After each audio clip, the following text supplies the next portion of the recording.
તો દર્શક મિત્રો, અત્યારે સૌથી પહેલા વાત કરવામાં આવે તો ચૈતરભાઈ વસાવા આખરે વડોદરાની મધ્યસ્થ જેલમાંથી કાયમી માટે બહાર આવી ગયા. સૌથી મોટામાં મોટા સમાચાર મળી રહ્યા છે. શું ખરેખર મિત્રો ચૈતરભાઈ વસાવા વડોદરાની મધ્યસ્થ જેલમાંથી આજે એમને જામીન મળી ગયા કે કેમ? ચાલો મિત્રો, આજના વિડીયોની અંદર આપણે જાણવાની કોશિશ કરીએ, એટલે ખાસ કરીને વિડીયો તમે અંત સુધી જોતા રહેજો. હવે આપણને બધાને ખબર છે કે છેલ્લા 2 મહિનાથી ચૈતરભાઈ વસાવા કે જે વડોદરાની મધ્યસ્થ જેલની અંદર હતા. મધ્યસ્થ જેલની અંદર એ માટે હતા કેમ કે એટીવીટીની બેઠકની અંદર ભાજપ શાસિત તાલુકા પંચાયતના પ્રમુખ સાહેબ એવા સંજયભાઈ વસાવા અને ચૈતરભાઈ વસાવા વચ્ચે ઉગ્ર બોલાચાલી થઈ હતી ને ત્યારબાદ મારામારીના કેસમાં ચૈતરભાઈ વસાવાની અટકાયત કરવામાં આવી હતી ને ત્યારબાદ આપણે એ પણ જોયું કે ચૈતરભાઈ વસાવાની અટકાયત કરી.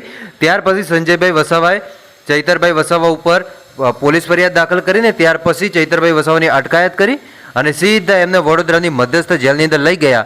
અને ત્યાર પછી આપણે જોયું કે 4 સુનાવણી થવાની હતી.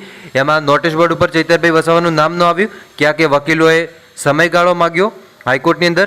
ત્રીજું આપણે જોવા જઈએ તો કે વકીલો પોતે હડતાલ ઉપર ઉતરી ગયા. અને આ બધાની વચ્ચે આજે સાહેબ ચૈતરભાઈ વસાવાની જામીન માટે સુનાવણી થવાની છે. ભાઈ, આજે શું ખરેખર ચૈતરભાઈ વસાવા છૂટશે કે કેમ? ચાલો આજના વિડીયોની અંદર આપણે જાણવાની કોશિશ કરીએ. વિડીયો તમે અંત સુધી જોતા રહેજો.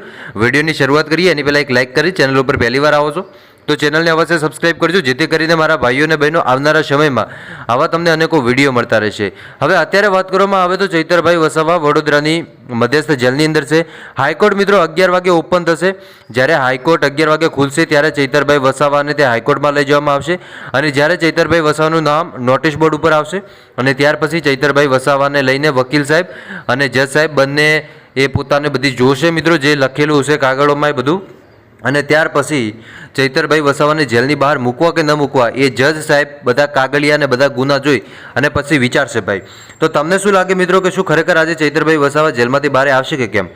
કોમેન્ટ કરીને જરૂર બતાવજો. મળીશું આપણે નવા વિડીયોમાં. ત્યાં સુધી બધાને જય માતાજી, જય દ્વારકાધીશ. આગળ પણ આવવાનો સપોર્ટ કરતા રહેજો. ધન્યવાદ.